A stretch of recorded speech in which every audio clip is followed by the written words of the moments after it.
We were just wondering if you had stress because you live near the coal plant.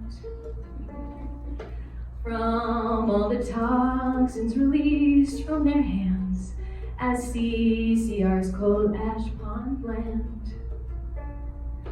Arsenic, lead, mercury, cadmium are few of the chemicals found. Hexavalent chromium doesn't sound like a place where we'll be safe and sound. We want to hold those accountable for putting this waste in our ground. And though we appreciate gas, electricity, to our choices we're bound. Solar and wind are viable choices, and now is the time change ignites.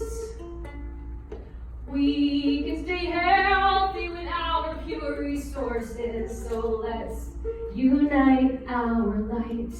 We got this. Such goodness comes from clean water, air, soil, and cleansing our bodies, it's true. And as I said earlier, which must be missed, hemp is a power plant too, and it's legal now, that pulls toxins right out of her soil with her roots as mushrooms and many other plants like sunflowers. Let's use them